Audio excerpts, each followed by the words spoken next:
Well, hello, dear members of the Chinese Medicine Practitioner Meetup Group, hosted by Kamwo. Welcome and thank you for joining us today. I'm Thomas Leon, the organizer and host for this evening. Whether it's afternoon, morning, or evening for you, I'd like to extend a warm welcome to our new members. I hope you find today's event enjoyable, and we look forward to hosting many more in the future. Our meetup group's mission is to connect members with respected authorities in our profession. We highly value your speaker suggestions, so please feel free to send them to us. Today marks our 143rd event, so I'm pleased to announce that we also have resumed live in-person meetup. So thank you for all the people that came, and thank you for joining at home too. This is our first one, Nigel. First one in person, post pandemic. I know it's really it's a milestone for us here. So anyway, for those who are unable to attend physically, we are live streaming this event, and it will be recorded. And if you miss any of it, don't worry. So if you need to run to the bathroom, no problems. We have it recorded. We'll send it to you. Anyway, a special thank you for attending today's event, and each of you that will receive an email containing a $20 coupon for use at Kamwo's Practitioner online store. So if you don't see the email in a couple of days, please check your spam folder. The talk tonight is expected to be about 1.5 hours, an hour and a half or so. So we'll conclude around 8 o'clock or so. So before we begin, let me just share some ground rules. One, please mute your microphones to minimize background noise, and please hold off on any questions until our guest speakers prompts you, or we start the Q&A session later on. If you have an urgent and relevant comment, please type it in the chat box and raise your hand. And as your host, I will be monitoring the chat box. So if there's something urgent that can't wait, please put it on the chat box and I will take care of it. So it fills me with great joy and pride to introduce our esteemed guest speaker, who is not only highly regarded in the field of Oriental medicine, but also a friend of mine for a long time, I have to say. Although we're still very young. I don't know how long it actually is, but so anyway, please join me in welcoming Nigel Dawes. And we have live people. Yay, awesome. Nigel's remarkable reputation in the profession spans almost 4 decades. Okay, I just gave away how old you are. Characterized by his unwavering dedication to practice and teaching. His journey began with a deep dive into Japanese culture, spending 5 years studying there and subsequently gaining invaluable experience through hospital internships in China. Nigel's passion for sharing his knowledge led him to establish his own practice upon returning into the UK in 1987. He took the initiative to found a Shiashu school, right? In 1993, Nigel embarked on a significant journey as he relocated to the United States, where he has since made remarkable contribution to the field of Asian medicine. His involvement has been extensive, encompassing a wide range of areas such as undergraduate and graduate education, higher education administration, political advocacy, clinical practice, and publications. Nigel's dedication and expertise have left a lasting impact on our field, influencing various aspects of Oriental medicine in the United States. Nigel's passion for sharing knowledge is evident through his authorship of numerous articles and 2 books on Shiashu. Additionally, he completed a translation of the esteemed Japanese text Kamwo, a clinical guide to theory and practice, that was published back in 2010. Notably, his most recent book, Fuku Shin and Kamwo, Abdominal Diagnosis in Traditional Japanese and Chinese Medicine, was published in 2020 by Singing Dragon, thus tonight. Currently practicing in New York, Nigel's expertise encompasses acupuncture, shiatsu, and Kamwo. He has previously held positions on the faculty of the esteemed institutions such as Pacific College, Tri-State College of Acupuncture, Furthermore, Nigel is also the founder and director of the New York Kamwo Institute. For the past 2 decades, the Institute has been dedicated in providing comprehensive Kamwo training and conducting regular Fuku Shin workshops in the US, Europe, Israel, and Australia. So please join me in giving a warm welcome to Nigel as he shares his profound thoughts and experience with us today. Okay. Thank you, Nigel. Thank you. All right, thank you. Thanks so much, Tom. Sounds a bit like a eulogy, doesn't it? I'm like a little worried now. Should I disappear forever? Yeah, so welcome to you online. I know we're all sort of, I think, a little bit more experienced now at this whole Zoom thing. And if you see my eyes kind of shifting up and down, it's just because we do have some real life people in the flesh here. So if I'm looking out that way, it's not that I'm not looking at you, but try to do both. All right, so let me just jump right in. This is in my opinion, it's one of the more underrated parts of, maybe underrated is the wrong word, but maybe less known, let's say it that way, less familiar parts of the diagnostic framework that we, which is broad, of course, that we use in East Asian medicine, which would, of course, include the pulse and the tongue and meridian palpation and visual assessment and auditory assessment and all of the other aspects of the 4 pillars that we're familiar with. But this one falls, of course, into tactile assessment, actually touching the patient, and it focuses on the center of the body, the abdomen itself.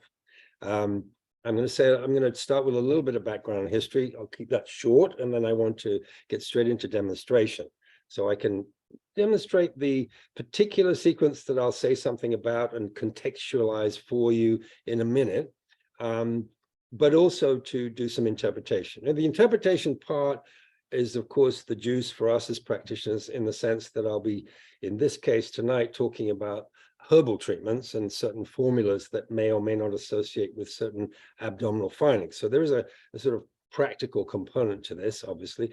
So on the one hand, there's the technique part, which hopefully, although you're only watching, you can get a sense of the relative simplicity of this particular method of palpating the abdomen.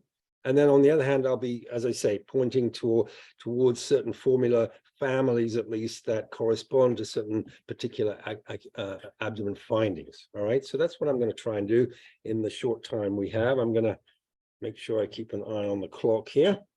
All right, so the first thing I'm going to do is, so I will disappear now for a little bit, and I'm going to share the screen with our overhead or PowerPoint.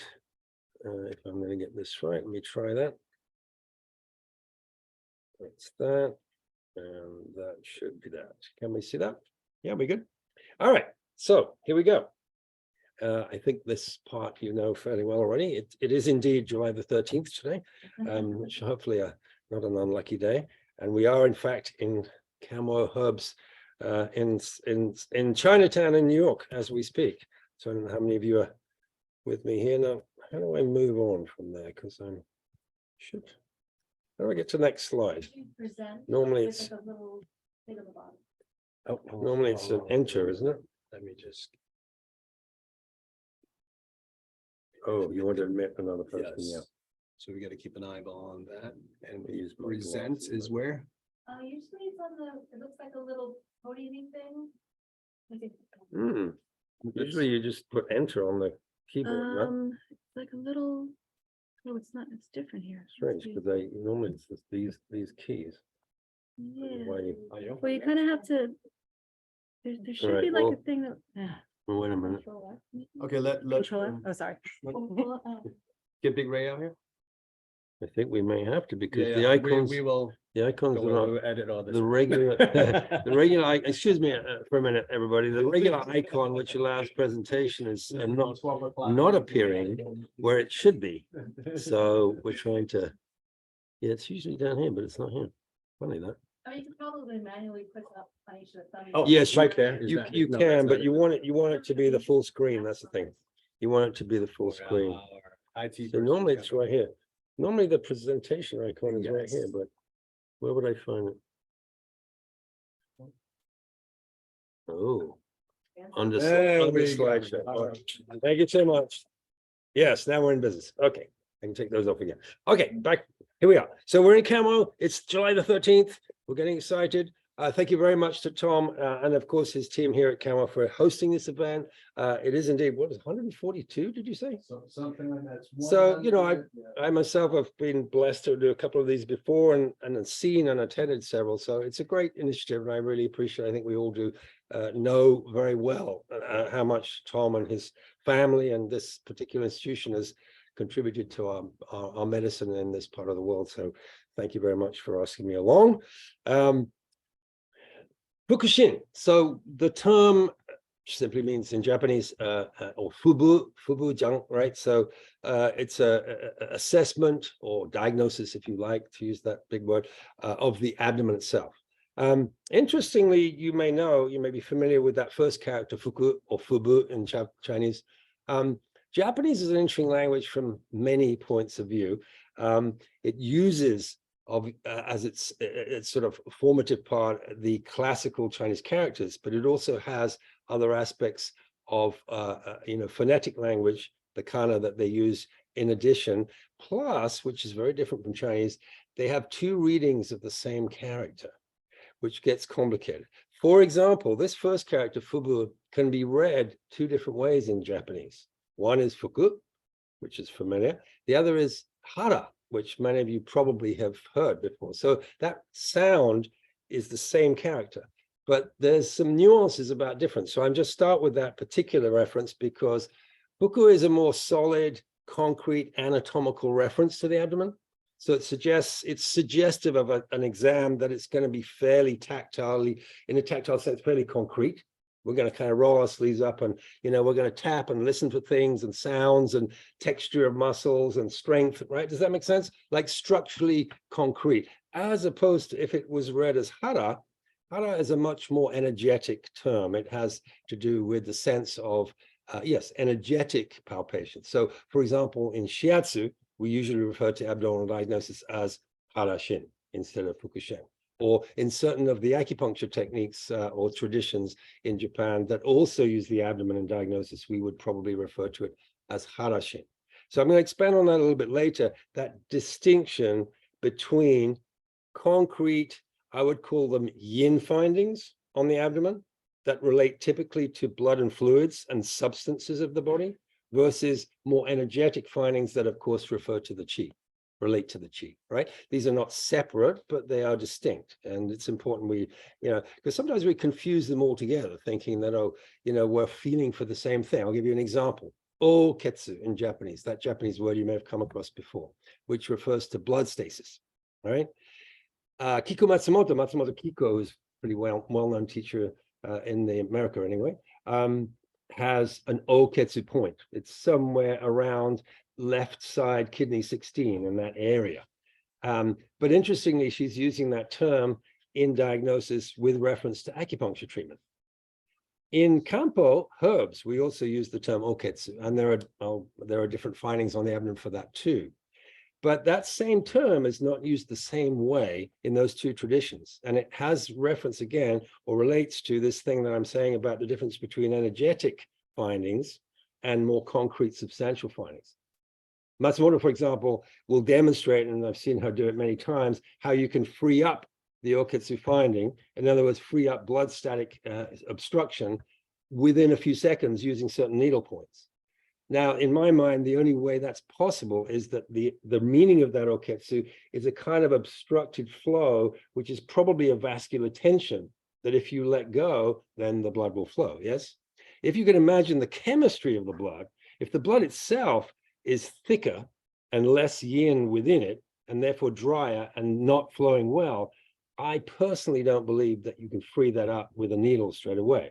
You need something substantial that's taken into the body that will have to be ingested, digested, and then get into the bloodstream and slowly moisten the blood itself. Does that make sense? So we're talking about the difference between chemistry and physics, let's call it. And of course, they're related, but they're not the same. So Fuku Shin, this is it's going to be a fairly concrete exam. I've got three little pictures up there. The top left one, you'll probably recognize.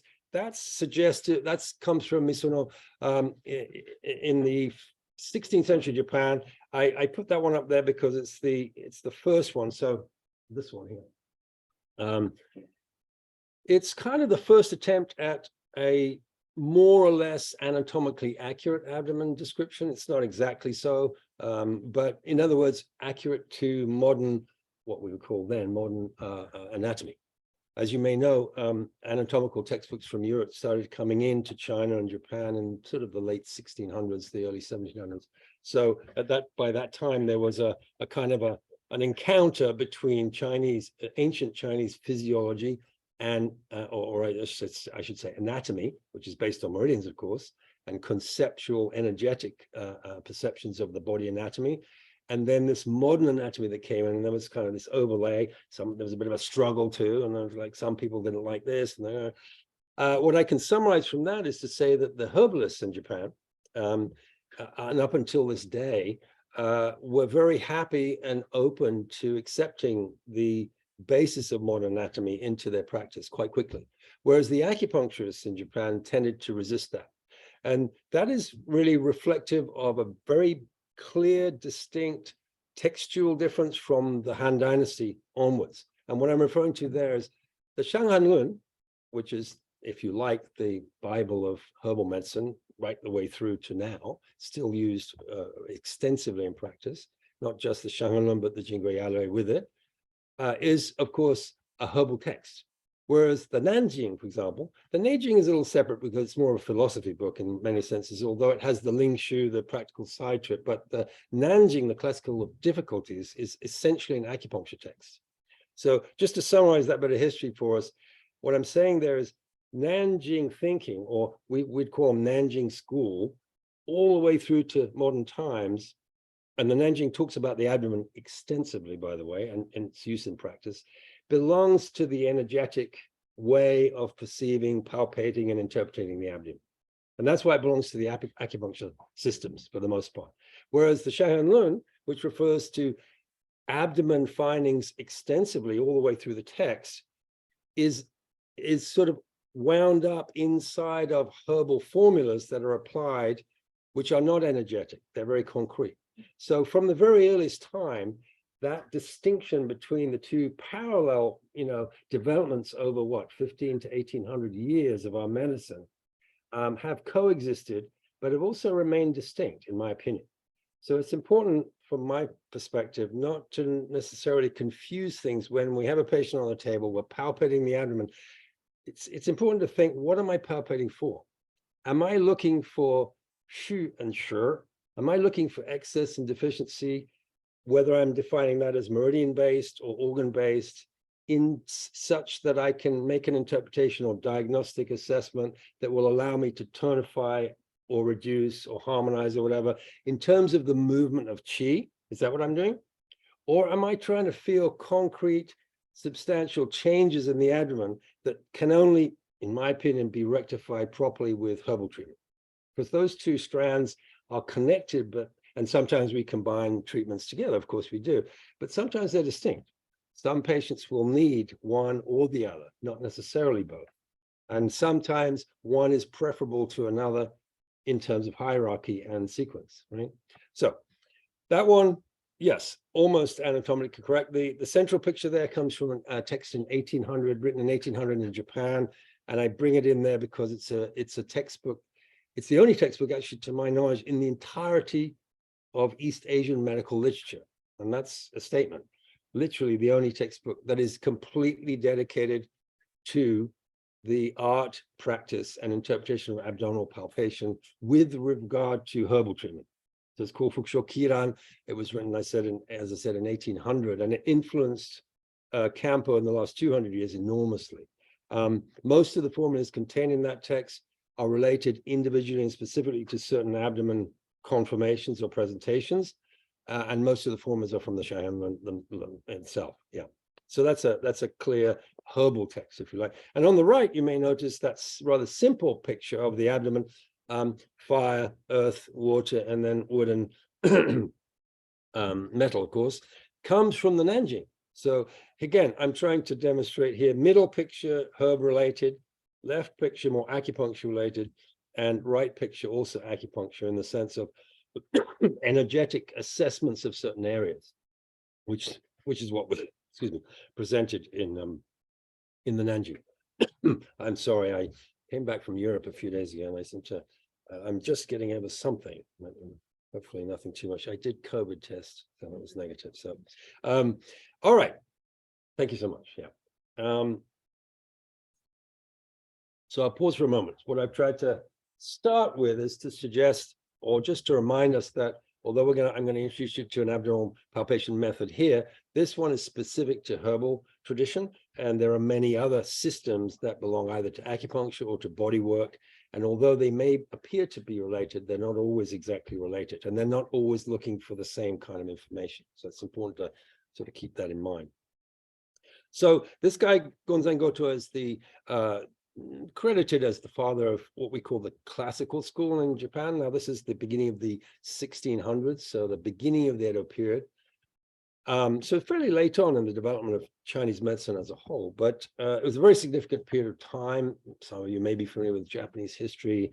There was all that crazy warring time in the 15th century where basically everyone was trying to kill each other. All these clans were like fighting all the time.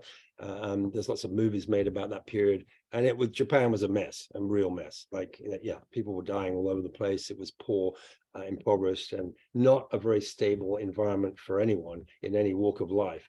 And in 1603, when the Tokugawa period began, one can argue that there then ensued 250 years of relative calm and peace.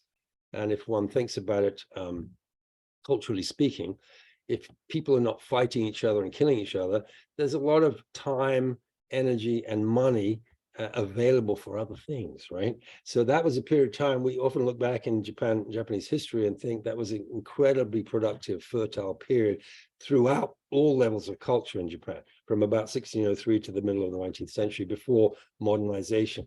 And it's the time where we could really argue that a lot of the, let's say, Japanese interpretations of original Chinese material began to take shape and began to take form. And it took about 250 years. But what we see in the modern era now, as all these different styles of Japanese acupuncture, for example, Kampo itself and shiatsu and other body systems, they all derived certainly from the Chinese mainland originally. But during that period of 250 years, they really received a lot of heavyweight Japanification, if we can call it like that.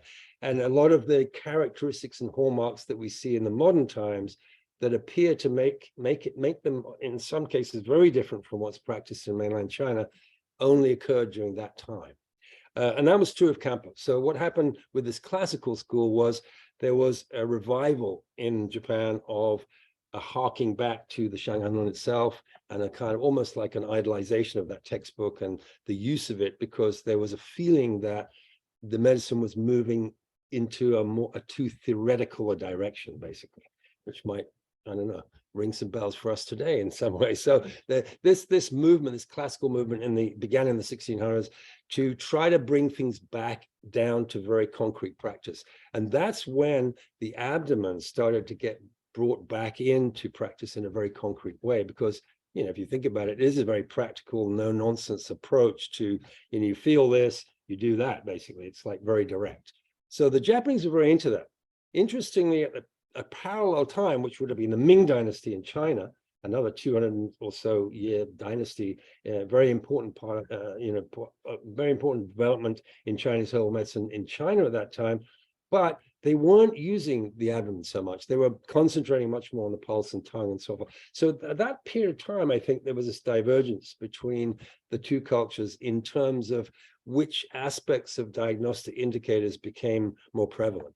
And as we know, by the modern times today, if you visit China, for the most part, you will not see abdomen palpation used that often, even though it originated in China, for sure. So this is a little bit of potted history from Japan, but certainly this was a very important time for the establishment of, you know, because one may ask, like, why do the Japanese insist on using the abdomen so much? Well, it was this period of time that they started to put it together. This guy, Jan Zhongjing, we know a little bit about. Who knows if he really looked like that? Of course, no photographs at that time, right? But this is a likeness. We would know that the top knot was, you know, from the later Han Dynasty and so on, the dress code. But anyway, it may or may not look like him, but that's supposed to be him. I mention him, of course, because the original material for this particular exam comes from the Shanghalan directly. Many of the terms, like shongmen, like, you know, oppression in the chest, or what we call kyo kyokuman, or hypochondriac distress, it's usually translated. Many of these terms, which are quite familiar with us nowadays in English, they originate from the Shanghalan, and they belong to certain formula groups and formula families.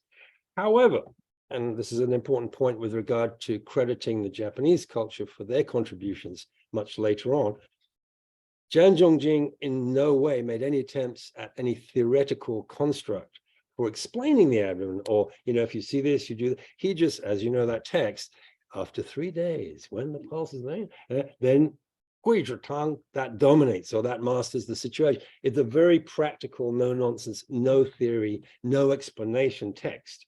So what the Japanese did was spend a lot of the scholars in Japan in the 16th and 17th centuries really looked at that text carefully in terms of, you know, what was there, what was presented, how was it described, and they interpreted, okay, so these are the formulas that match to this kind of abdomen, and they actually constructed a whole system of abdomen interpretations that became part of the Kampo system. So the Japanese certainly have contributed a lot to the original material in a way that we haven't necessarily seen developed in China in the same way for whatever reason. But Jan Zhongjing is certainly to be respected as the author of a lot of these initial ideas about the abdomen, certainly. And of course, this is the Nanjing I've already mentioned a little bit in reference to. That was more and has been hugely influential, more in the direction of acupuncture systems of palpating the abdomen. So you have the Shanghalan on one side, you have the Nanjing on the other. This reference, I don't need to say too much about. This is a textbook that was, or this is actually it's a 12-volume. This text still exists in its original, written in 984 AD, still in the Tokyo National Library. You can go and see it, the actual 12 volumes. And I mention it because all of the influence of Chinese medicine that had arrived into the Japanese mainland by that time, and it began in the late 500s, so the late 6th century. So we're talking about 400 years or so of transmission of information, is collected in this series, this 12-volume series. And very interestingly, and I'm not a historian, but I'm told by Japanese historians that, or medical historians, they find this fascinating, and so do some Chinese, because there's some information originating from China that exists in this volume that was lost in China. Very interesting. So it's very comprehensive. It includes all sorts of things about acupuncture practice, you know, herbal practice, qigong, movement, everything to do with the 8 branches of, you know, East Asian medicine, even, you know, bed chamber practices, for example. So yes, this is a very important, still existing text. And by the way, Kampo practitioners today do study modern translations of this text as well as original material. Yasuyori Tambo was the author of that. This is another reference just to a text, to a very particular individual text, actually a diary. It's called The Record of the Clear Moon, the Meigetsuki, written by this guy, Fujiwara, in the 12th century. I mention this because his diary is full of multiple references to the abdomen. I had my abdomen disease palpated, or I was given this formula because my abdomen was... So there's a lot of Japanese literature existing from the 10th, 11th, 12th, 13th centuries, demonstrating that the use of the abdomen in practice for diagnosis was very current, whether it was related to acupuncture or herbs or any other discipline. So that's not difficult to find. Right up to this particular picture, which we had earlier on, this is much later in the 16th century, where it's starting to, the pictures of the abdomen starting to get a bit more detailed and a bit more anatomically accurate, we could say. So long history, I've run through a lot of that. There is the influence of body work as well in Japan that always uses the abdomen as a primary source of diagnosis. And shiatsu today is a good example of that. So one can imagine, in parallel to the acupuncture tradition and the herbal tradition, a lot of body workers, particularly in the Edo period, 16th, 17th, 18th centuries, were also using the abdomen in a much more sort of sensory way, a non-intellectual way, in terms of assessing excess and deficiencies in the meridian flow and correcting them with pressure work and manipulation and so on. So there were really a number of different disciplines in which abdomen was strongly and in many ways very detailed, developed by different practitioners and teachers in the Japanese mainland. I guess in the same way that probably the pulse was happening in China a lot. If we think about Li Shujian's pulse book was written in the late 1700s. So, there was a lot of focus on those kinds of assessments for diagnosis in China. But in Japan, they were definitely into the belly. And that was their thing. That's the book I mentioned before. So we can see on the left, Fuku Shin, written in 1800, dedicated to abdominal palpation. This guy, I had to mention him because a very influential individual figure in the development of Japanese Kampo medicine, particularly I would say a bit of a purist, let's say. He really didn't believe very much in meridians. Therefore, he didn't really believe much in pulse taking. He found it rather, he said, don't talk to me about anything you can't see or touch, like he was very not much of a theorist. So, modern Kampo certainly is not as extreme as that, but he was a very influential figure in his time because he wrote several commentaries on the Shanghai Lun and introduced some quite radical new thinking about the use of certain formulas, in addition to the teachings of Jian Zhongjing and some of the commentaries from China. So this was an important period of development, alongside some of the modern anatomy, which is the right-hand side of this slide, textbooks that were arriving in. So what I'm trying to demonstrate here is, in the sort of 18th century and a little bit after, Kampo started to move almost in parallel and alongside allopathic medicine, the advent of modern medicine, actually. And you can see that as, testimony to that is what we see today, which is perhaps strangely in some ways, the only people licensed to practice Kampo in Japan today are pharmacists and MDs. In other words, acupuncture profession is a separate profession. And it really began back in the 1700s, 1800s, where there was an identification. That's why I started with this point. There was a strong identification with the concrete physiology and anatomy of the body in herbs. Whereas in acupuncture, they stayed very much with the energetic concept of the body, and they didn't really want to they found it too concrete. So they started to sort of move, and they usually in Japan refer to them as the Nanjing faction and the Shanghai Lun faction. And the Shanghai Lun faction were mostly herbalists, and the Nanjing faction were acupuncturists. So there was this kind of I wouldn't call it a split, but it's certainly a divergence, which I don't think we saw in China, and we haven't seen in China today, even though I would add that many of you may have been to China, I'm sure, there are specialist herbalists in China, and there are specialist acupuncturists in China, and a lot of, not everybody does everything.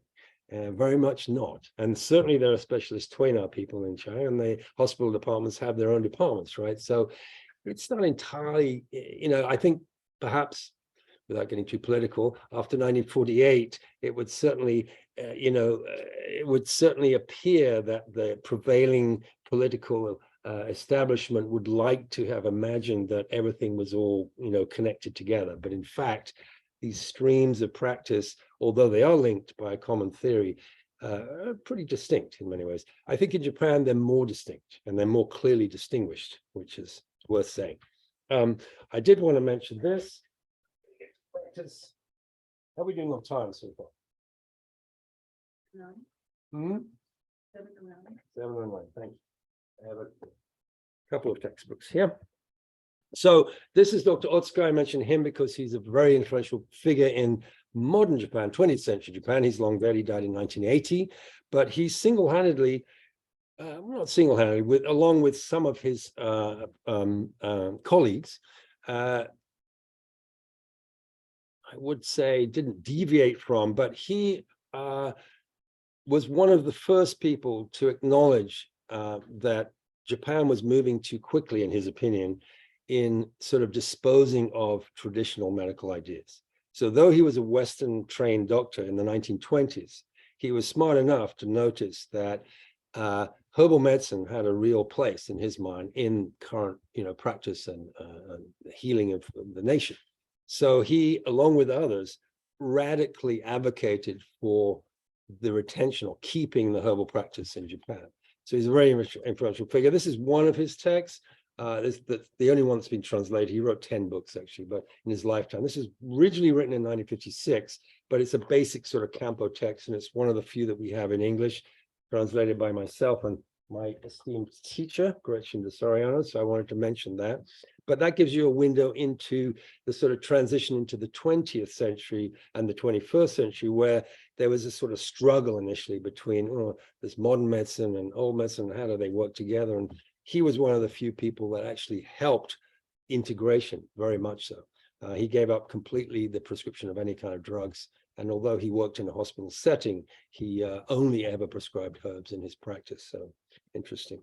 And that's the only other thing I was going to mention is my own small contribution to this field, which is something I wrote recently on the abdomen itself. And again, this is very much in a particular tradition. So I want to, at this point, get into the practical side of what I want to demonstrate. So before I ask Yuri to come up, and she's going to be our model tonight, I would say again, keep your eye on, first of all, the technique part. I'm going to do that. I mean, this would take some practice, although I can tell you right off the bat that compared to pulse taking, this is easy. This is easy. The abdomen's flashy. You got something to get your hands into, and you're not listening for all those. No, that's honestly, I'm not trying to baby you, but it's a much more direct, concrete way of palpating the human body than this very subtle pulse taking, which, as we all know, takes a long time to even get marginally good at. So, and I say this many times, but it's true in my experience, at least. And I've done this with different classes, both when I was studying and also as a teacher. If you get 10, let's say 10 people take the same abdomen, and then you get them to privately write down their findings.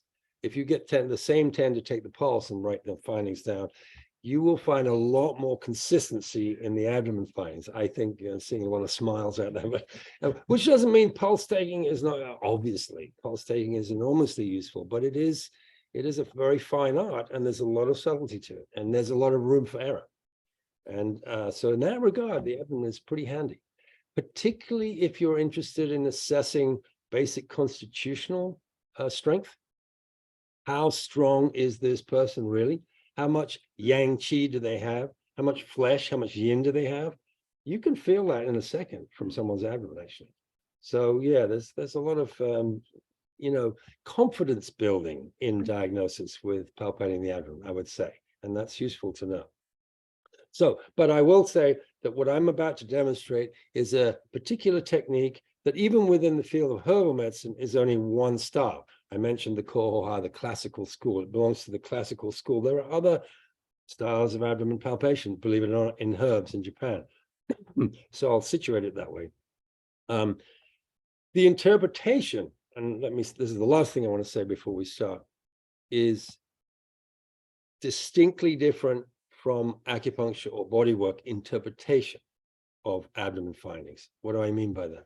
Well, a finding on the abdomen in this herbal context will take your mind directly to the point of treatment.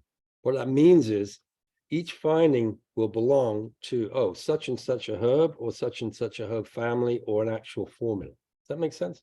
So an abdomen conformation or pattern is usually described in terms of the formula to which it corresponds, which is kind of interesting, isn't it? In other words, the assessment, the diagnosis, and the treatment actually belong together.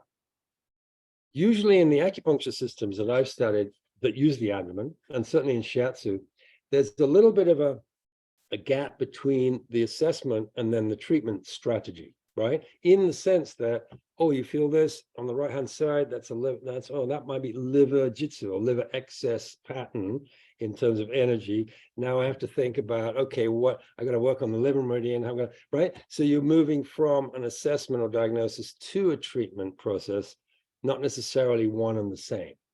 and again, this is not a value judgment. It's not one is better than the others, but it's a little different. In other words, in this method, we don't really use terminology of the Zhangfu system or the meridian system at all.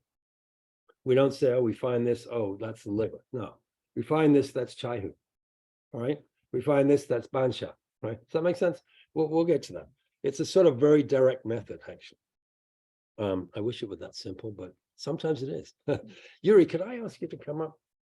And I think now if we could, so for those of you at home, we are going to switch to a handheld camera so I can do a demonstration first of the actual practical exam that I'm about to show, and then I'm going to talk us through it. In fact.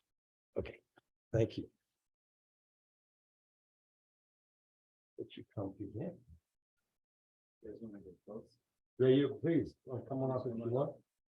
So the first thing to say about this particular exam is the patient does not have to disrobe. So sometimes I'll do that. That's before, if I'm doing acupuncture session, for example, I'll do that. We just need a minute for To switch. Yeah, switch over. Sorry.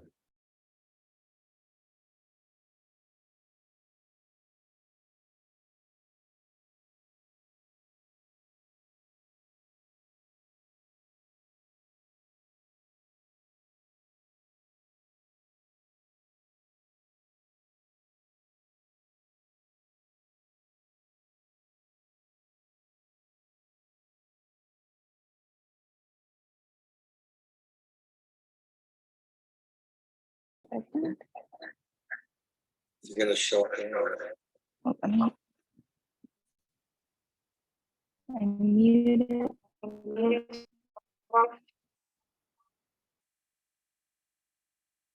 Okay, that's better. Can everybody hear me here? Sorry, just want to make sure that the chat. Yep, thumbs up. Okay, great. Excellent. All right. So let me start with just basic positioning for this exam. Like I said, if you are going to do an acupuncture treatment, your patient may have already described that. That's fine. You can, if you can close the apples.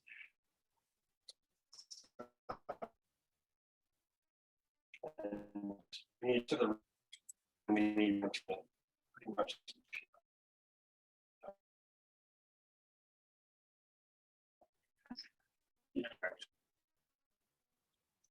But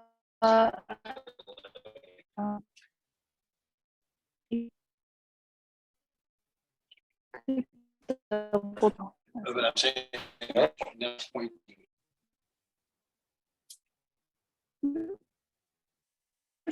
You got it?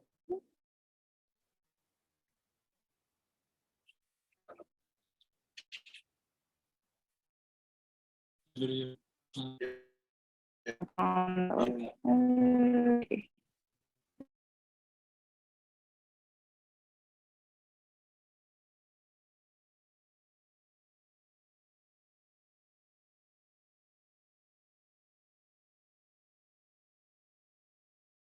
Okay, we're working on it. It's, I think it's frozen. Yes, of course.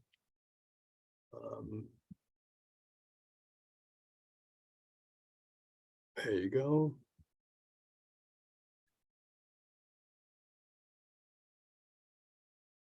Do I have to make you the co-host again or no?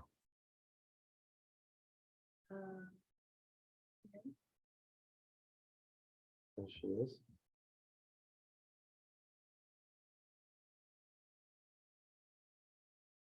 Where's Raymond? Do you need him?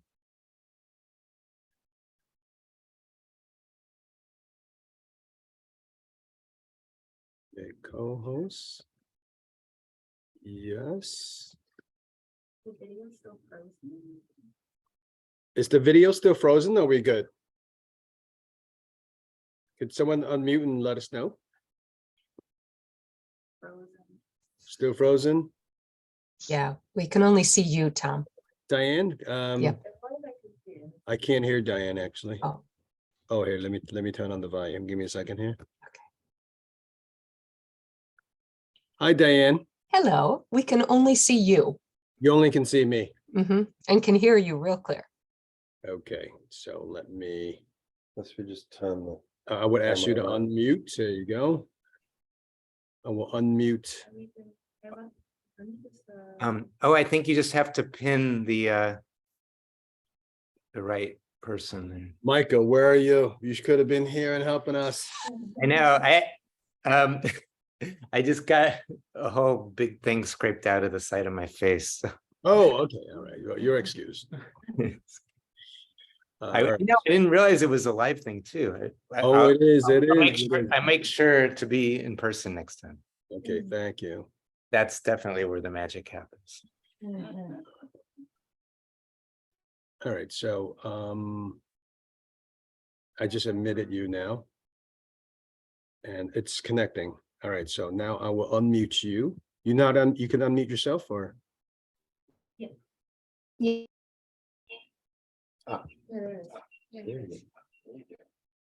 That's good. That's good. Want to try to say something? Or? Yeah, I think the audio works.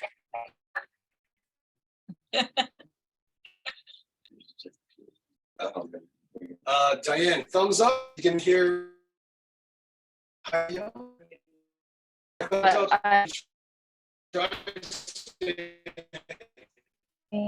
Audio is still pretty hearing- rough. oh, the audio is still pretty rough. Mhm. Okay.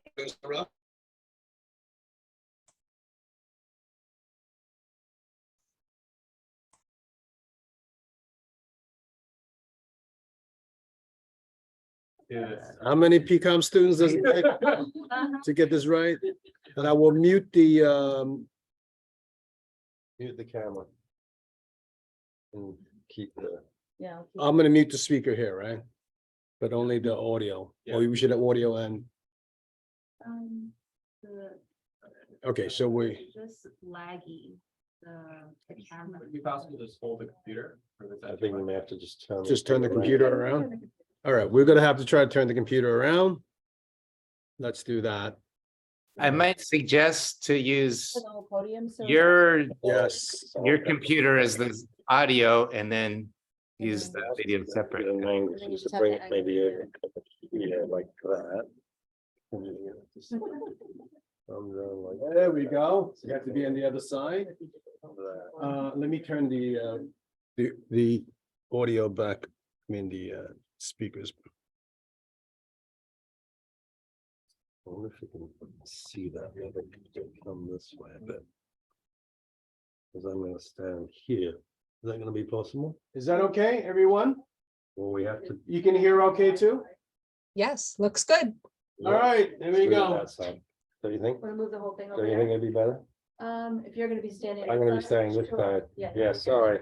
Just, we're gonna do it, we better do it right. You guys can be on. You guys can be Well, on. maybe in the end, yeah. Yeah. You can see everything. Yeah, that might be. It's a little far. I feel like this would be better. I think maybe here. I think here is better. Then you can really see her. Like this, right? I think that's better, yeah. Yeah. What do people at home think? Okay. Is that, should we be? There you A little go. bit more, yeah, that's perfect. Okay, All right. so everyone we've- good? Thumbs up? We've got, Or do we need to make more adjustments? All right. we've got audio, right? We have audio, yes? Okay, very Okay, good. good, all right. So we have our patient in Sorry. position. Once again, we'll expose the abdomen up to the ribs here and down to the pubic bone. You know, obvious things, just make sure your patient's lying in a relatively straight. I don't know about your patients. Sometimes people get on the table, there are all kinds of weird, you know, a bit like when you're taking a pulse, you have the shoulders up here, you take the pulse, it doesn't, you know, so they need to be, you know, in a straight position. You don't need a bolster for this. It's a very short exam. It takes about 2 or 3 minutes. So it's not, you know, even with back pain, people, I mean, you can use one if you want, but you don't need to. So this is the position. Your positioning is really simple. You have either a double weighted position like this, right? Or you have like a brush knee position like this. That's the only two positions we have, right? The hand position we'll go through now. The first contact looks like this. I'm going to shut up and do the whole sequence and I'll break it down.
Excuse me a second, the air conditioning is going to.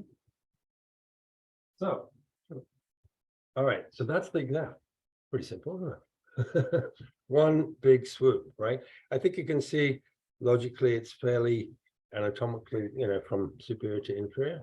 We've got some bilateral locations and some unilateral ones, but I'll break it down for us, and I'm going to try, because time-wise we don't have a whole lot. I'm going to try to integrate some comments about technique with interpretations at the same time, right? Okay. Oh, thank you. Yes, may as well. Thank you, especially after blind windows. Okay. Yeah.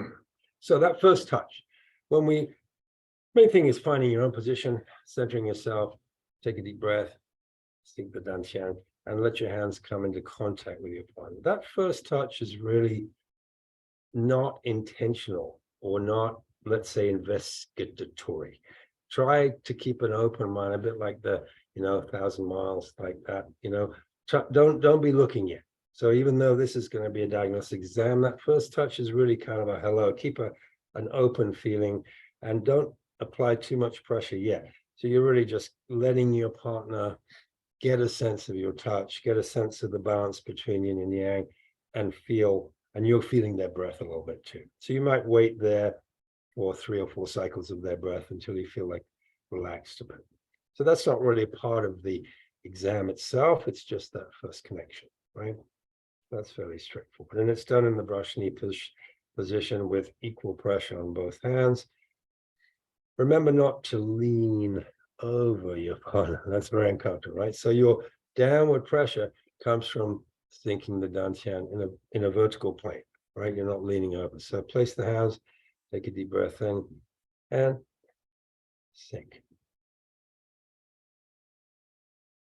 Then we turn, and we're coming to this big, what we call the round robin, if you like, a big, almost like kneading the dough. Remember, take some of the flesh. So it's not like little bits like this, right? It's also not grabbing too much, right? Obviously uncomfortable, but you need to take enough of the adipose tissue on the abdomen. And I usually go in a clockwise rotation. It doesn't matter really, but you just want to get a nice even flow. What are we doing? We're just trying to get a broad sense of tonus, texture, moisture, warmth, all of these concrete aspects of how an abdomen is built. Does the abdomen feel like it has elasticity, but also strength? Does it feel normally warm or nice and warm? Does it feel like, a little bit more metaphysical, does it feel like it has shen? Does it speak to you? Does it feel like it has vitality? Is it alive? Is it, has it got something to give? All of these different qualities come to mind as you palpate that first. It's very easy, for example, and yours is pretty well balanced abdomen, so it's not a good example. But if you had an elderly patient who is really yang deficient and cold, their abdomen is going to be cold, and it's going to be sort of very lax and not toned at all and very empty, and you'll feel it. Just like if a male or female comes in who's pretty robust and a lot of yang qi and pretty ruddy faced and strong looking, their abdomen is going to have a lot of core to it and strength, right? That makes sense? It's not complicated. So you're getting a sense of basic 8 principle stuff here: hot and cold, strong or not so strong, and also dry and wet, right? There's moisture or not, or dryness or not. And these first impressions usually go more towards an interpretation, go more towards an assessment or the beginnings of an assessment of who this person is, like their constitution. So we're not yet assessing specific patterns for specific formulas. Does that make sense? We're trying to get a general sense of how much yang qi does this person really have. And that's useful, not necessarily yet in thinking concretely about formulas, but thinking in terms of the end, when you decide on your formula. Let's say they're in the Tai Yang stage and they look like a Ma Huang Tang presentation. And yet you felt that abdomen, it was so cold and like weak, and you might think twice about giving them Ma Huang, right? So it's going to make your constitutional assessment is going to come at the end and make a difference as to what you decide in the end to give them. So it's an influential factor. Constitution on the one hand, we can call it biosho, we call it, or bingjeng in Chinese. So there's the pattern analysis and the constitutional. Tizhuzheng, we call it in Chinese, so like the kyo taishitsusho in Japanese, which is a constitutional analysis. I think there's less emphasis these days I'm finding in teaching with constitutional stuff, which is a shame because I think it's rather important because it speaks to how much yang qi a person has and how well or quickly or slowly they're going to respond to your treatments. And that should influence your thinking clinically anyway. So that first round robin is just a general attempt to get a sense of the whole makeup of this person as a whole, how much substance they have, how much strength that they have. All right, that's that one. Back we go to that first. So we started here, we turned, we went around, we came back here. And this I'm going to call number one. There are 8 or 9 actually aspects to the exam, and there are 14 findings. So I'm going to go through them. Hopefully we'll have time.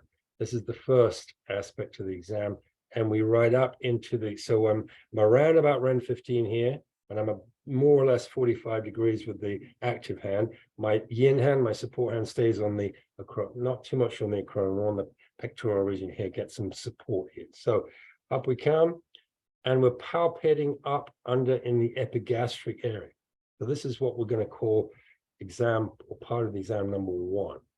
Okay. Now, what are we feeling? Well, sometimes we're feeling something healthy and elastic, and it's normal to be able to sink in a little bit. Sometimes you're going to feel something that's resistant straight away, like hard and tight and not elastic. And that may or may not, and this is important, be accompanied by a reactivity or reaction on the part of the patient. In other words, maybe I'll feel something that's tight, but they don't look like it's uncomfortable. You might even add a verbal cue, like, with that amount of pressure, does that feel uncomfortable? Okay, a little bit, yeah. So she does, right?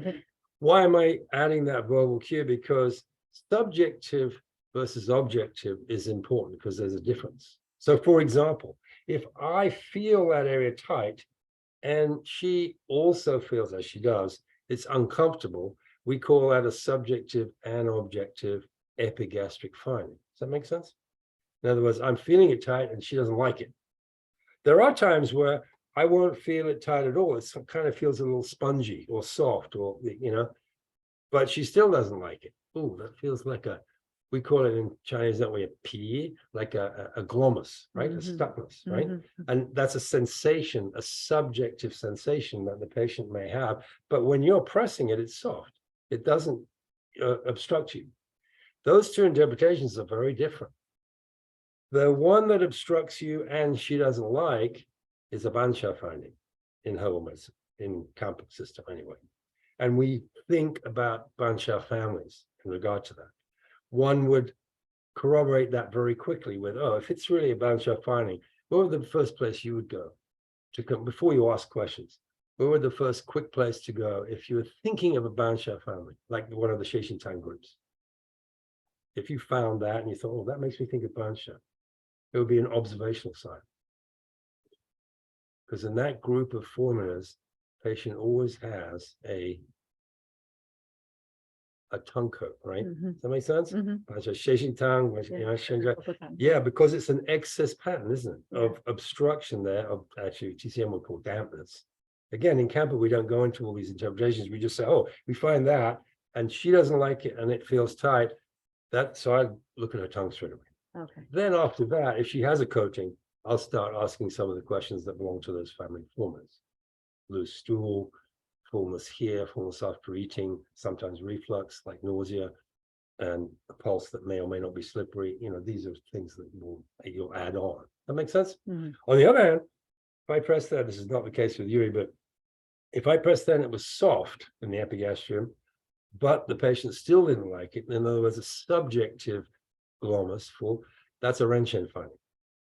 That's a Renshen family finding, meaning that in TCM language, that's a deficiency pattern of the middle, isn't it? And the glomus is produced usually by damp accumulation. Agreed? Like Sujinzatang family. Does that make sense? So the core problem there is spleen is not transforming well, and then things collect. That's why she feels an obstruction, but because it's not an excess pattern, it doesn't feel tight. Mhm. That makes sense? Yeah. So that's number one. Are we doing on time? Am I gonna get through 14? Oh, we're good. Okay. So number one is the epigastrium, and you're looking for two possible findings there. Subjective and objective tension, or just subjective tension. And it's going to make you think at least about those two different, very different groups. One is an excess pattern that you're going to descend and open out with Bansha. The other is a Renshin pattern that you're going to tonify and strengthen and probably move or regulate fluids. And of course, there's lots of options there. You know, maybe it's Renshin family, but are they cold? Have I got to use Li Zhong one? We're going to add some, right? There's a lot of, so this is not a diagnostic indicator for precision formula prescribing. You'll have to ask questions, look for other evidence that corroborates or matches that. And we know that, don't we? In Chinese medicine, we go wide. The wider we can go, and the more correlations we have, that's what we call a pattern, isn't it? So wider is better. We don't want to be too narrow. But that's number one anyway. Number two is here and here. So the technique is similar. Support hand here, right side hypochondrium, palm up, change hands, palm over the top, left side hypochondrium. All right, one, or we can call this 2A and 2B. And now with the bilateral testing, we got to make sure that what? Technique-wise, what am I going to make sure here? Pressure's the same. The pressure's the same on left and right. Yeah, because otherwise you're going to get just like the pulse. Like you press too hard on one side. It's like you take your pulse, some of you may take your pulses like this, if at the same time, right? If I'm pressing more on my right side, oh, blood pulses are always going to be empty, right? So yes, technique's important there. 2A, change to B. We're feeling or sensing resistance, if there is some, in the hypochondriac areas. Now, these are Chaihu findings, typically. So if sometimes it's only one side and not so much the other, sometimes it's more one side. Yuri, for example, has what I would call a two-liner and a one-liner, right? So we usually use 1, 2, or 3 lines in our charting, which indicates the degree of tension. That makes sense. So she's a 2 here and a 1 here. A little bit more tension on that right side. That would draw my attention to the possibility of Chaihu in a formula. Now that gives you a huge range, right? There's so many. So that has to be followed up with questions, pulse, tongue, and other things to try to assess what aspect of what kind of Chaihu pattern they may be presenting here. So but this gets you in a ballpark, right? Gets you in a direction at least. So these first two, number 1 and number 2, are Qi findings, aren't they? Qi stasis here, or emptiness, and Qi stasis potentially here. And this is Bansha or Renshen and Chaihu. That's 1 and 2. So back we go. 1, 2A, 2B. 3, we double weight and stretch and percuss. What do you think I'm percussing for here? Hollowness or tympanic sound, right? Yeah, A gas, yeah. Yeah. What's actually physically anatomically there in that location, upper left quadrant? Pancreas, spleen, but Yeah. also big organ. Don't forget the yang organs. Oh, yeah. The stomach. Yeah, The yeah, stomach, yeah. yeah. And what's happening in the stomach? Well, remember I said this Fuku Shin, it's quite concrete, right? It's less energy, more. So in the stomach, you have stomach acids and various juices, and as the exit of the stomach, the duodenum, you've got liver enzymes and pancreatic, so that's what's going on. So there are fluids. However, as we know, the yang organs are organs of transit, aren't they? Things should move through smoothly. What does that mean? That means things shouldn't collect, really. Liquids should not collect in the stomach. So maybe you're going to hear gas, which could be equivalent to a Qi stasis, yes. Or maybe you're going to hear liquids. Sometimes I don't hear. This time, I don't. But a lot of times you'll hear literally, like if you took a glass cup and half filled it with water and put your hand over the top and shook it, kind of that sloshing sound. Does that make sense? Sometimes you'll hear that directly. Of course, the first question you should ask your patient then is what? Did you just eat? Yeah, did you just drinks, right? Yeah. And if it's within, let's say, 10 to 15 minutes, you could make a little margin note in your chart and say, well, patient just drank a gallon of water. So that may not be right. But if they haven't drunk since they came in your office, then that shouldn't be there. What does that alert you to? Would you think?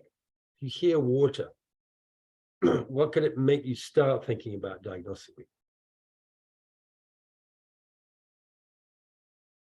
Well, if I told you that in Kamwo, the big focus that we theoretically that we aim at is assessment of qi, blood, and fluids, not saying Fu assessment so much. Fluid.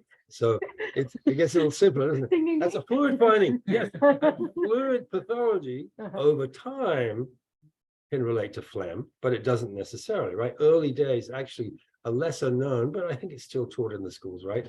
Rheum, right? Thin watery fluid is a pathological, right? And some of it can collect here. So it alerts, if you hear that, you want to be thinking that, oh, let me find in my questioning later if there are any damp evidence. You know, you want to ask some damp questions, some dampness questions. Something's collecting that shouldn't be, right? And that may go along with a deficiency or an excess pattern. Sometimes things constrain in excess liver patterns and fluid accumulates. In other cases, spleen is weak and it doesn't transform and fluid accumulates. That's easy. You'll figure that out later. So we've got 1, we've got 2A, we've got 2B. We turn, we stretch. This is number 3, percuss for gas or water. Straight away, same position, we palpate. Now, what are we palpating here? Again, this is structure. I'm starting on the lateral border of the rectus abdominis muscle. I'm sinking in to a little bit of pressure in, and I'm coming through the fibers deliberately of that muscle. She's lying supine. She's not engaging her muscles, agreed? So, I mean, of course, if you want to use a bolster, you can. And some people who are quite developed here, like dancers and people, you might want to bring the knees up a little bit so that their core is sort of relaxed. So in theory, I shouldn't really be able to feel or distinguish very clearly the trajectory of that muscle, agreed? Because it will kind of disappear into the surrounding adipose tissue and kind of feel the same. And indeed, with Uri, it kind of does. So that's a healthy finding. In other words, that's not a finding for me. However, there's plenty of people, let me tell you, lie down, they're relaxed like this. They've got the washboard, you know, that's a finding for us. And we will chart that as a little sausage, right? Again, any thoughts about what your mind might go to? Remember, in Kamwo, the mind goes to formulas or families of formulas and the kind of pathology that relates to that. So if someone had an involuntarily tense rectus abdominis muscle, what might you think about in terms of pathomechanism, maybe? If it was an excess pattern, what would produce something that can't relax? Absolutely. So, for example, it was an excess pattern. If you had, let's say, found a lot of constraint here, and you were thinking about Chayu, and now suddenly you find this as well, you're saying to yourself, aren't you? Oh, yeah, I get that. They're constrained in the liver, the inability now for things to flow and course themselves properly in the body. Of course, some of these muscles are involuntarily tight. That's an excess pattern. You'll be thinking of a Chayu form. You know, Suni-san is a good idea. You know, Suni-san would have this and this straight away. And Suni-san will have this tight, because Suni-san is a formula that treats exactly that constraint here, to the extent that a blood flow and chi flow to the extremities is not good, right? So that's exactly that. On the other hand, if you get a sense of through questioning and other evidence that this is a deficiency case, why would they have tension, involuntary tension in muscles there with deficiency patterns? In other words, what's deficient that doesn't allow the muscle to relax properly? Blood. Yes, very good. Blood and also here, like fluid, like actual fluid. Yeah. So then you've got to investigate a whole different line of thinking with that patient. Something about the chi, and through the chi, the blood and fluid not coming up properly to the surface to relax and soften. So you need to soften, don't you? You need Bai Shao. It may be Guizha Bai Shao, that Dwaya, right? Is a very important one. As opposed to Chai Hu Bai Shao might be in the excess part. Make sense? So this rectus, please. You can have both, yes. You can have mixtures between. So again, this is where it's a little difficult to include, get everything happening all at once here. But that very first part of when you first touch your patient, get a sort of visceral sense of how strong they are. It's not always true, of course, to say that, only strong people have excess patterns and only weak people have deficient patterns. That's not true. However, it's more true than not. In other words, if you had someone who is really strong and robust lying on your table and you found these things, it's very likely they're going to be an excess pattern, and you're going to confirm that with other evidence. But yes, the basic idea of if you have this finding, number 4, rectus tension, you need to soften and relax. And the question is whether you need to disperse and soften and relax, or whether you need to actually moisten and strengthen and soften, right? Those are two different directions to go in. So as we can start to see, the abdomen is not giving you straight away clues as to excess and deficiency. You've got to figure out that from other evidence, but it's pointing you towards certain pathomechanisms and certain families of formulas that directly associate. Right. So let's review. 1, 2A, 2B, the hypoconium change position, stretch, the cast. Number 3, water and gas, straight into number 4. And by the way, you're doing this technique lateral to medial here. When I come to the medial side, I'm coming medial to lateral. That makes sense? Technique-wise, it's much easier for you, you can try this, to draw towards yourself than it is to push away, right? So you lateral to medial here, here, here, and medial to lateral here, and assessing the relative tension. Good. That's number 4. Float the fingers up. If you remember, I was on the midline. This is a very light touch. So if we compare with the pulse, 3 beans, 6 beans, and 9 beans, remember it says in the link sheet, this would be 3 beans. This is a very light, literally at the dermal level. And what you're listening for here, literally with your touch, is, what do you think? What am I listening for here? Yeah, think of it again, very anatomical, isn't it? What runs along here and what bifurcates here? That's the abdominal aorta, right?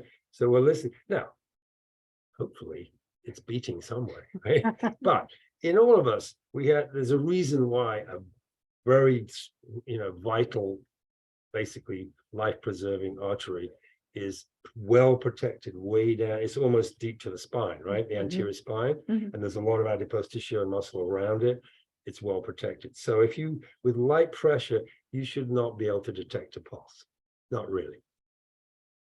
If you were to go deeper, you will. But with light pressure, you probably won't. If on light pressure, you're getting a lot of pulsation, and by the way, you may even see it, yeah, that's a finding. So that's what we're feeling for here, number 5. Pulsations, and then we drop to the side around kidney 16 on both sides, because that's the bifurcation of the aorta, and we do 1 below the navel too. Again, in your charting, you can do 1 cross, 2 crosses, or 3, meaning the strength of those pulsations if you feel them. Some people have very dynamic pulsations.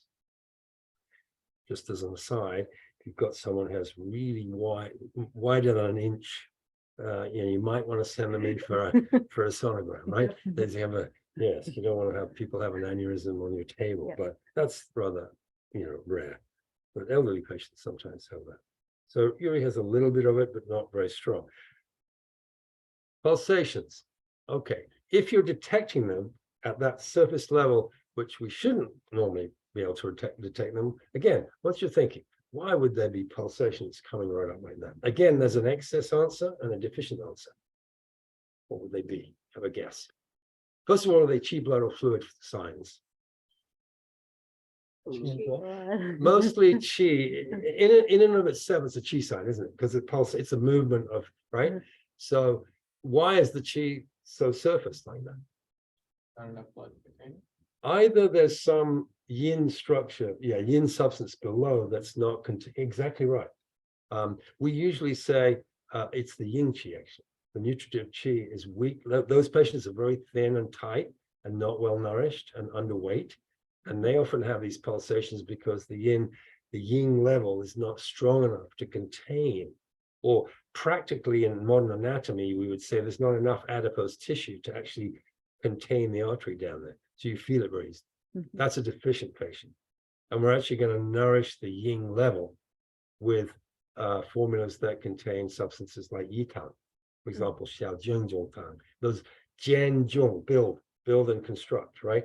So we're going to build more flesh around there, right? That's one possibility. The other is, again, excess, right?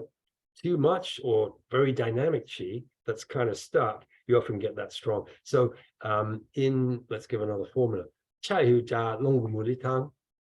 That's a classic formula in which you'll find a lot of pulsations on the abdomen.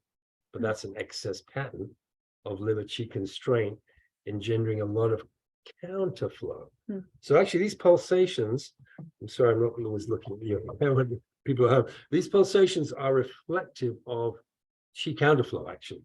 So when you find them, you want to start straight away in your questioning, asking about evidence of counterflow in terms of either sleep issues or GI issues and reflux and so on, or anxiety related states, things like that.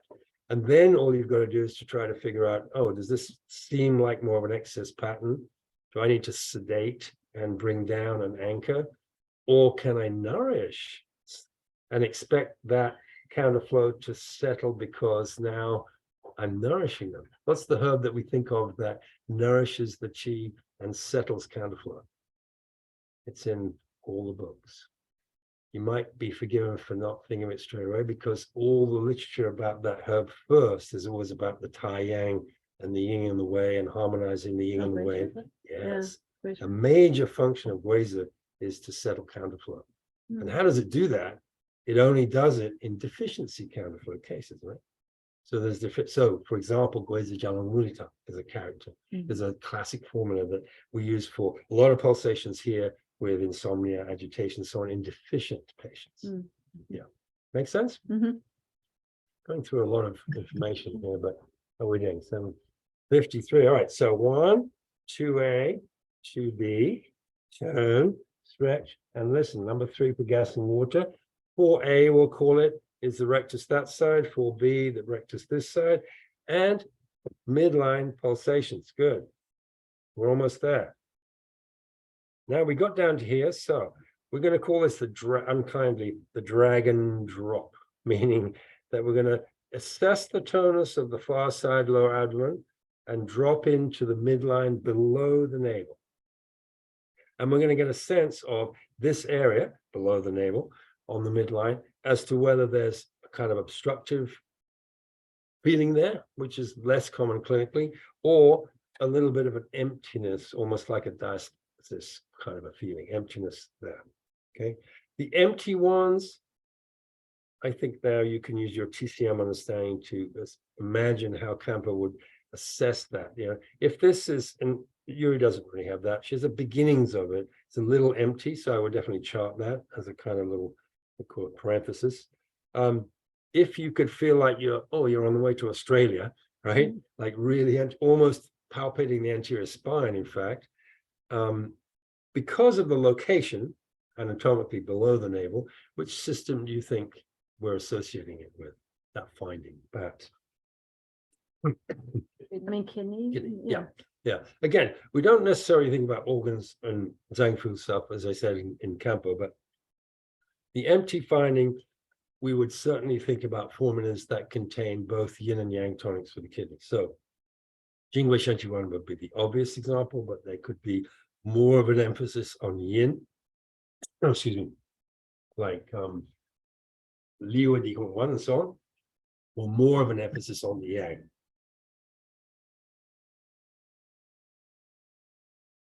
But nonetheless, that emptiness is going to be treated with, yes, lower jiao kidney nourishing tonics, basically. If, on the other hand, you had a resistance there, which, as I said, is clinically a little bit less common, like a fullness that pushes back at you, then then you want to ask some questions around either dampness in the lower jiao, like questions around cystitis and urinary difficulty, things like that. Or if there's a hardness to that fullness, then blood static questions. So you'd ask around if it's a female patient, about menstruation, otherwise constipation, things like that. So you might be using blood cracking agents or damp draining agents in excess patterns. Does that make sense? Yeah. So that would be fullness. These are all charted in a certain way, and I haven't really got time to demonstrate them, but yeah, the fullness are charted with circles, and the emptiness is charted like a parenthesis like this. So that emptiness is typically treated with Fudza formulas for the most part in Kampo. So the idea, if you like, of stimulating the yang of the kidney strongly. But it may also be inclusive of Shudi-based aspects of the same formula if there's yin and yang involvement. Again, this has to be fleshed out with other findings, right? We can't only find that from the abdomen. So that was number 6. And the last 2 have to do with blood stasis. So we sort of moved from chi up here, haven't we? These are chi findings for the most part. That was a water finding. This was back to chi, the muscles, right? This was mostly chi, pulsations. Then we went down here, right? This could be fluid or blood stasis or emptiness of the yang, right? Now we're going to 2 locations, and this finishes the exam of blood stasis. One is around the navel itself, around kidney 16, and this is a little deeper. And I can see she's uncomfortable with that. So this is a definite finding. Yeah, sorry. Okay. So what we're feeling there is literally as we sink into the flesh around the navel. So kidney 16 and just below, a kind of almost as if someone has slipped some kind of solid object under there and is kind of resisting you, right? A hardness, and in conjunction with a discomfort. In the same way, ASIS navel halfway around stomach 27, same thing. If you get that kind of hard resistance to your feeling and a reactivity from the patient, which in this, yeah, sorry, she has both of these. So, and she's just mentioned it, right? So, so you know, I don't want to emphasize this in this case, but basically these 2 findings are related to blood stasis, okay? And they're bilateral, of course. The difference is rather key. The ones around the navel, if you find those, if you chart a positive finding for those, but you don't find the other 2, typically the navel blood static findings relate to the idea of blood that has become static through deficiency within the blood, meaning dry blood. So there's a dryness pattern, which we could call a yin deficient pattern if you like. So you're going to look at formulas that moisten and invigorate the blood. Su Tang, of course, would be the mother of those formulas, but there's lots of different derivatives of that idea, right? You may or may not use Shudi. You may not need that much heaviness, but certainly Chuan Shong and Dang Wei are going to be in there. So you're always going to be looking at helping blood stasis by not being too dynamic, i.e. not cracking blood or draining old blood or something like that. That's reserved for these guys. This finding here or both are usually more associated with excess blood static patterns, usually related to heat, engendering heat and so on. So you usually there have to use Taoren, Mudampi, Honghua, these kinds of blood cracking agents that we see in the Shanghai Lun. So formulas like Tao Chenji Tang or Da Huang Mudampi Tang or even Da Chenji Tang, things like that. That makes sense? Yeah. So again, more of an excess, more of a deficient cause of blood static patterns. And that's the end of the exam, actually. I've covered a lot of ground there. It's actually come up to 8 o'clock. And, you know, it's a bit piecemeal in some senses. Normally, I'll teach this kind of information or this as a workshop, a 3-day workshop or a 6-day workshop. So there's a lot of aspects of both technique and, of course, interpretation that come into this. But what I've tried to do today, and you know, bear with me if you would, I'd like to give maybe, Tom, could we give 5 minutes for questions? Of course. Whatever amount of time you need. But what I've tried to do today is to do a couple of things. Well, I mean, obviously the actual demonstration, which, you know, takes a bit of time to get going with it, the technique wise, and a little bit of interpretation, obviously, of the findings. But I've also tried to demonstrate or suggest in my talking that, you know, this is one particular take on one version of how to palpate the abdomen and how to use it in practice. And this particularly associates with herbal thinking and herbal application that I would say is related to internal medicine, basically. So I haven't used that term before, but, you know, to me, there's internal medicine and there's non-internal medicine.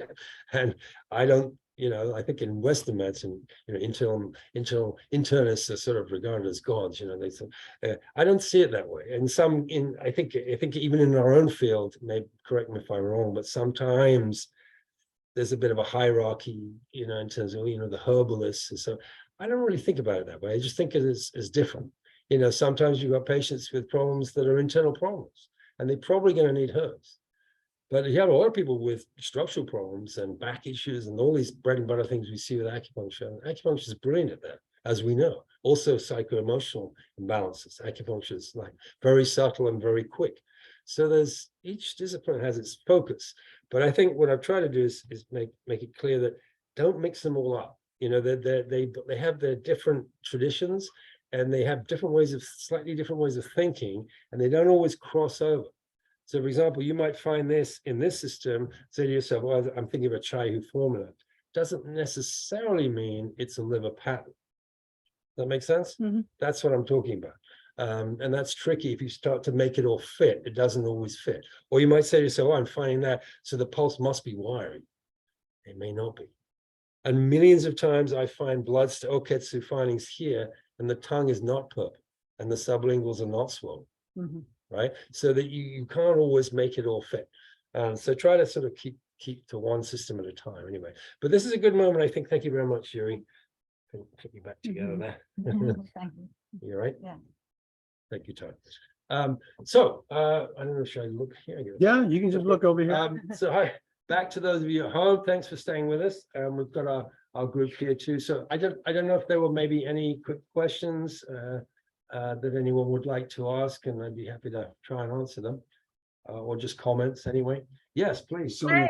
I don't know if you remember me. This I is do, Sonia. Yes, Hi, Sonia how are Lee you? here. Hi. Yeah, I just do you see Kelly? She's there in person. I didn't know Yeah. this event is on in person, so that I Uh-huh. didn't go. But I want to introduce Kelly to you. She's interested in Japanese acupuncture. You're okay, right? Yeah. Okay, I see. Yeah. Thank you. Yeah, that's right. Okay.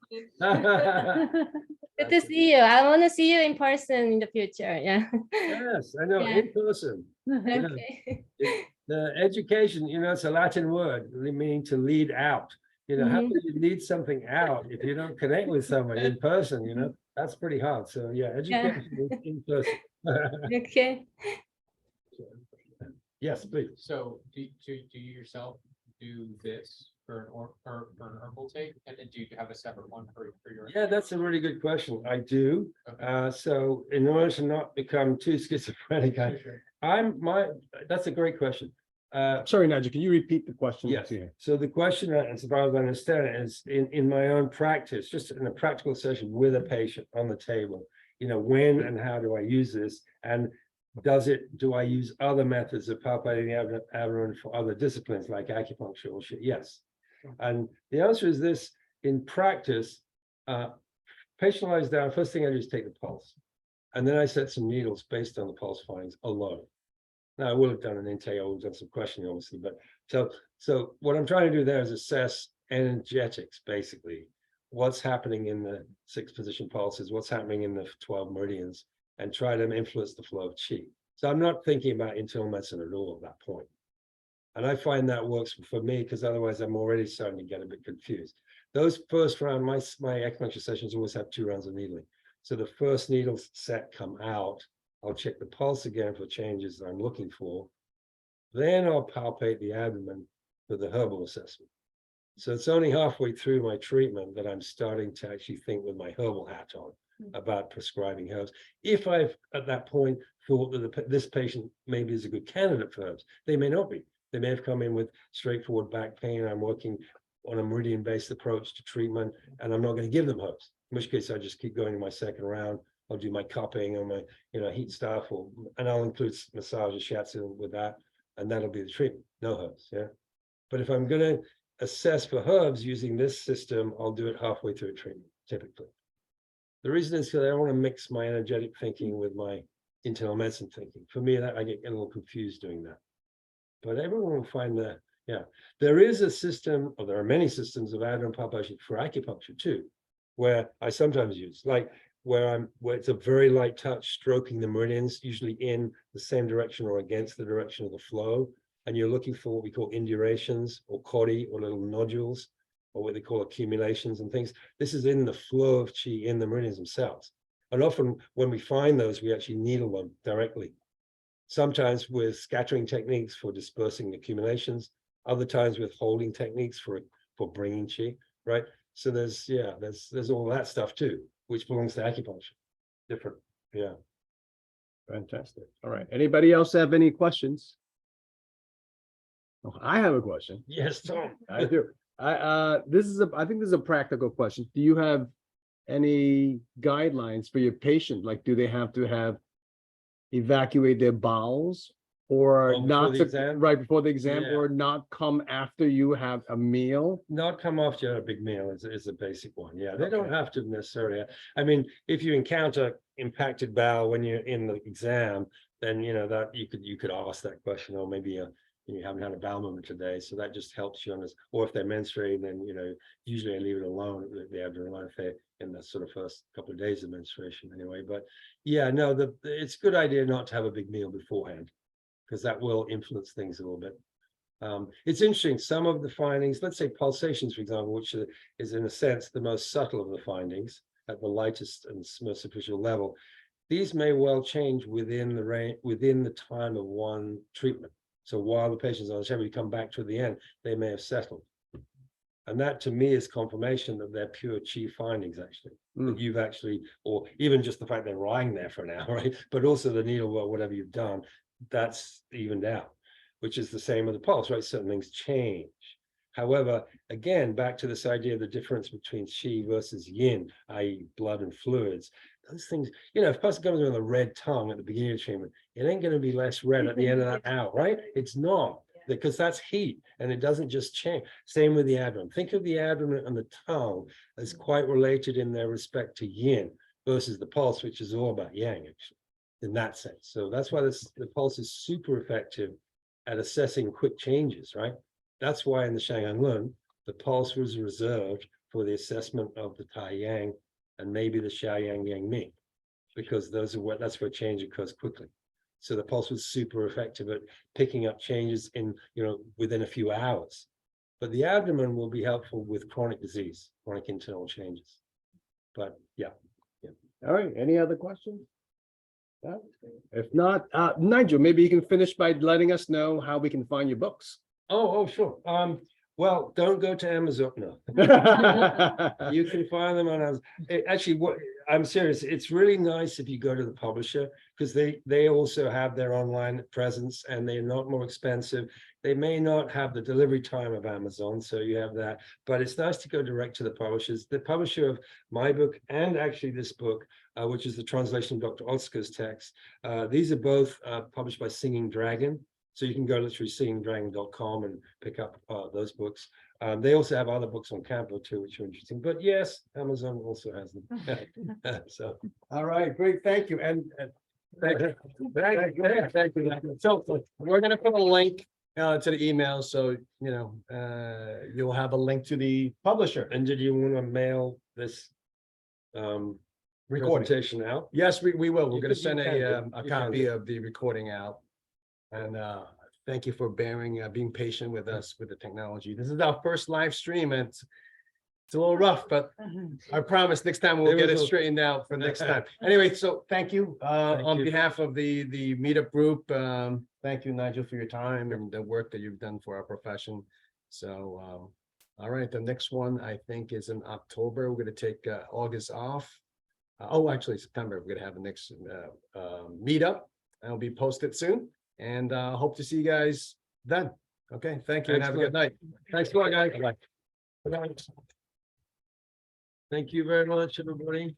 Thanks for coming. Thank you, Yuri. All right.